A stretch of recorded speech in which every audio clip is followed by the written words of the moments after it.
Nick Saban and the Alabama Crimson Tide look to keep their playoff chances alive heading into Kyle Field to face Texas A&M this week. Texas A&M is unranked. They're 4-1. They lost, a close game to Miami that I think if they played Miami now, they'd win. But, that's not how college football works. With that being said, they got quarterback Max Johnson stepping in to take control of the offense. And, Drew, kicking it to you, Jimbo Fisher, he's one of 5 active coaches to have a national championship win. And, since moving to Texas A&M, it has been a rocky start for him. With that being said, it's no secret with the NIL money that Texas A&M has access to, they've been able to get the best talent in the country. Now, as that has not transferred over to success in a lot of Texas A&M fans. Now, do you think that this is the game at home, a weak Alabama at home? Do you think this is the game that all the things come together, the talent and the display on the field come together and produce a big time win, for this Texas A&M program? Yeah, I think they could absolutely get it done in this one. I mean, we've seen it historically. Texas A&M is not afraid of Alabama. It doesn't matter how bad of a team Texas A&M is; they're going to give Alabama their best game. The talent across the board can match with Alabama. And one of the biggest knocks on Texas A&M when you talk about lack of success is came from the offense. Well, Jimbo Fisher finally made the change to bring in Bobby Petrino to call the plays. And with Max Johnson, the way he's been looking, the offense has really taken a step forward, and that's really good news. They have a lot of talent on the team that could really make some noise out in the SEC West. And what better way to remove that bad loss to Miami by getting a win home against Alabama and really put them in the driver's seat for a legitimate shot to make the SEC title game. I know they still have a lot of tough games down the road, and the narrative of Texas A&M is they always lose a few games that they're not supposed to lose. You just have to find out which games they are. But I think a win over this Alabama team can really give the confidence that they need moving forward to really help these guys understand how talented and good they are. And once I think they hit that, I think that's really where you could see Texas A&M potentially hit their full potential. Aiden, I know you're really high on Max Johnson, left-handed quarterback. Absolutely been slinging the ball around lately. Tell us a little bit about Max Johnson. Yeah, Max Johnson played a couple of games last year, starting this year because the guy Connor Winningham or whatever, however you say his last name, went down. Max Johnson steps in against Arkansas and absolutely puts on a clinic on how to be proficient as a quarterback, making tight throws into windows, using his legs when he needs to.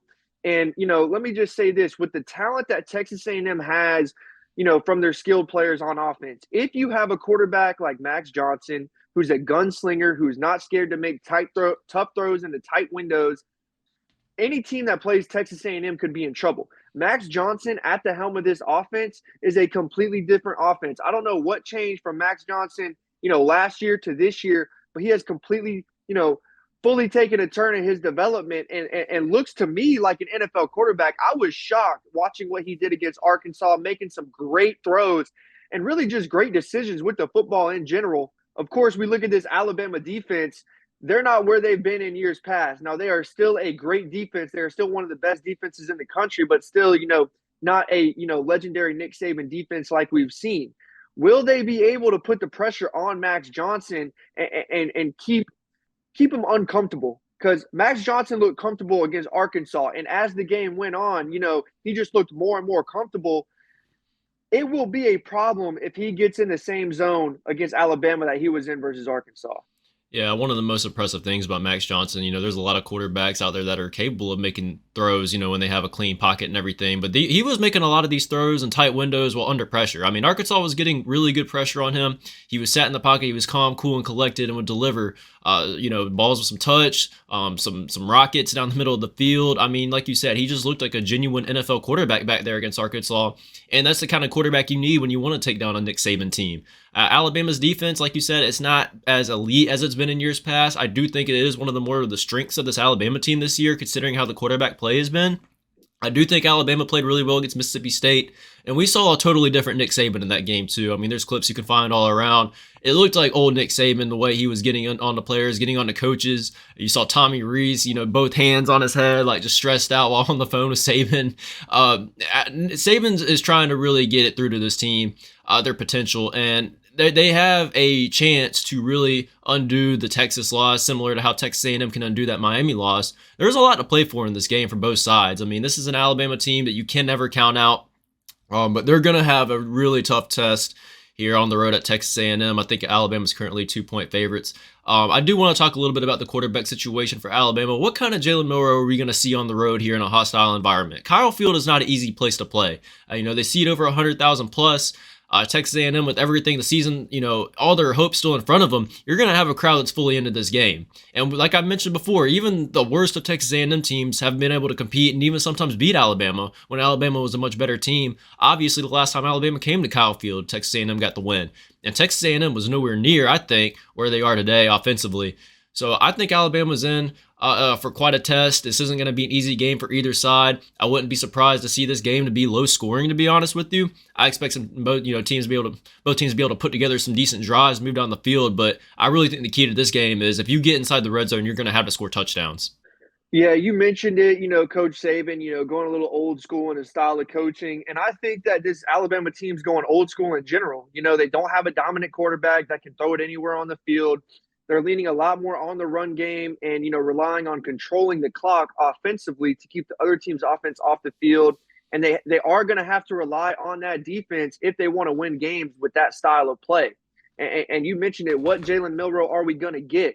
Against Mississippi State, Alabama was able to, increasingly grow on that lead because they were playing with the lead the entire game.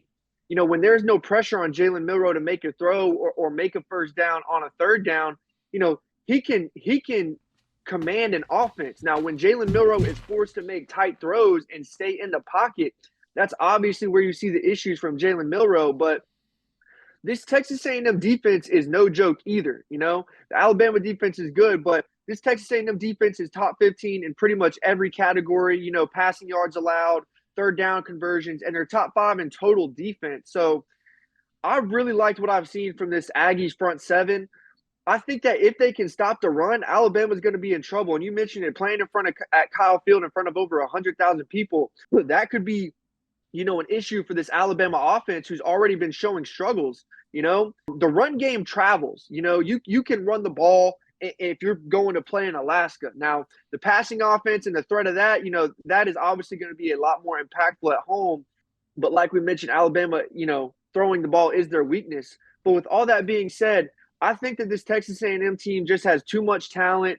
I think that playing at home makes a massive difference. In years past, I would still take Alabama if they had a decent quarterback with the current situation that they have. But they're just lacking some weapons around Jalen Milroe as well. And, you mix that with some mediocre quarterback play. And I think that Jimbo Fisher, with his experience in coaching in big games, will be able to coach the Texas A&M Aggies through a win. So I like Texas A&M to win outright. I also like Texas A&M to win outright. I could expect a lot of pressure on Jalen Milroe. And they're going to try to force Milroe to get running around a little bit. And sometimes when he gets running around, then makes a throw, that's where you see a lot of the poor decisions. You'll see some turnovers happen. And if Texas A&M could force some interceptions and really win some, steal some possessions from Alabama, I think Alabama's going to have a tough time, especially if they find themselves trailing at any point in this game. And Alabama's just a totally different team when they're playing in a tight game, when they're either trailing or it's a tied game. And it just, until they get a lead, you don't really see that true Alabama talent come out.